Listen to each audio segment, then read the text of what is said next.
Est-ce que vous connaissez ce sentiment? Ce sentiment d'être si loin de vos amis. Ce sentiment qui vous donne l'impression que vous n'entendrez jamais leur voix. Ce sentiment qui vous fait croire qu'il n'est pas possible que vous soyez un jour dans leurs bras. Avez-vous déjà pleuré pour des pixels? Savez-vous à quel point la distance est dure?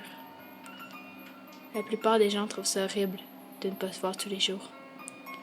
Imaginez un simple instant ce que ça fait de ne jamais se voir. D'attendre des années avant de serrer quelqu'un dans ses bras pour la première fois. D'attendre des mois pour pouvoir entendre sa voix. Voir les semaines défiler sans pouvoir faire quoi que ce soit pour voir cette personne en face de vous. Auriez-vous la force de continuer comme ça? Réussiriez-vous à y croire, à vous dire qu'un jour ça arrivera? Jamais. Jamais vous ne comprendrez la douleur que l'on ressent. Cette souffrance après 3 années à attendre. Mais le pire, c'est quand ce n'est même pas encore terminé. Parce qu'à 13 ans, on ne peut pas se promener comme ça debout à l'autre de la planète. On doit attendre encore et encore. Toujours attendre. Combien de temps arrivierez-vous à supporter l'idée de devoir attendre des années avant de pouvoir simplement voir le sourire de la personne en face? C'est atroce de savoir qu'on ne peut même pas être là pour eux, qu'on ne peut pas être l'épaule sur laquelle ils pleureront. On ne fait que lire leurs messages, remplis de tristesse et de désespoir, en ne pouvant rien faire. Absolument rien. Mettez-vous dans le contexte. Seulement quelques secondes. 7 heures d'avion. Une adolescente de 13 ans. Un jeune homme de 17 ans, bientôt majeur donc. Personne ne les laissera se rencontrer seuls et personne ne les accompagnera au-dessus de l'océan. Ils ne se rencontreront donc pas avant plusieurs mois, voire plusieurs années. Mais ces deux personnes sont humaines et la distance n'empêche pas le fait qu'ils commencent à s'attacher mutuellement.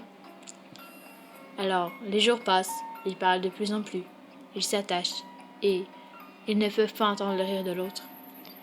Imaginez un instant que votre meilleur ami, votre partenaire de couple, habite à plusieurs heures d'avion et que vous n'avez aucun moyen de le rencontrer une seule fois en vrai. Vous êtes beaucoup trop jeune pour prendre l'avion seul. La distance est la chose qui fait le plus mal au monde. Croyez-moi. L'un des pires trucs du virtuel, c'est que tout le monde veut vous convaincre que la personne derrière l'écran est un pédophile ou un tueur. Quand on dit tout pour vous convaincre de laisser tomber, pour vous faire croire que vous ne connaissez pas cette personne. Quand on veut à tout prix que vous ayez de vrais amis.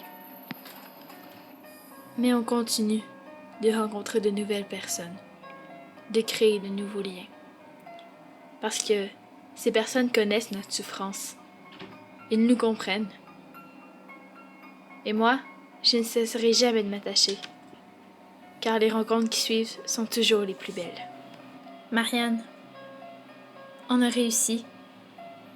On a vaincu la distance. La porte est ouverte. Tu es sortie.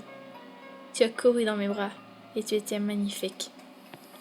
C'était magique. Quand on vit ça, on gagne de l'espoir et on y croit. On sait que c'est possible. C'est possible. Je vous le dis, c'est possible. Alors, n'abandonnez jamais. Croyez-y. Croyez en la magie de la technologie. Je sais, c'est dur la distance. Ça fait atrocement mal. Mais une fois que vous serez dans les bras de ces pixels, vous comprendrez la sensation magique que l'on éprouve. Enfin, c'est un peu comme si elle était sortie de votre écran. Vous verrez, vous ne regretterez pas. Croyez-y. Croyons-y.